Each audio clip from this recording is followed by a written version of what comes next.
Continuing on the interview, we'll be talking about gender issues. So do you believe there is a current issue of gender inequality in sport? Yes, women's sport does not get the same media coverage, money invested or publicity as most men's sport, such as football and rugby, where they're televised weekly. What effects does gender issues have on sport? Gender inequality can be demoralising for women. For example, some athletes can be accused of using drugs if they are overachieving.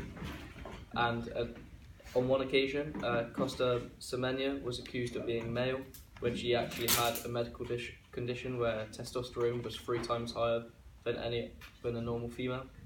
As a result of this, she sued the IAF for 120 million, but only received 18 million.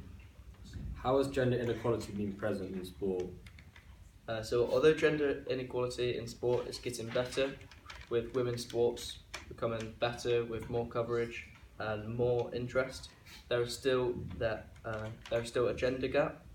For example, a top level women's footballer may get around £70,000 per year, and that is including sponsors, compared to men's football, where a top bracket footballer will get £300,000 a week, such as Wayne Rooney, and that does not include any sponsors. Is there any hope for gender inequality in the future of sport? Football has had high-profile cases of sexism. For example, the Richard Keys and Andy Gray scandal, where they sexually harassed a female linesman and made sexist remarks. However, football has a good record of dealing with these issues.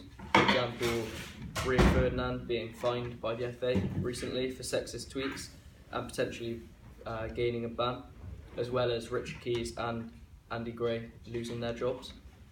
However, this doesn't necessarily mean it won't happen again, or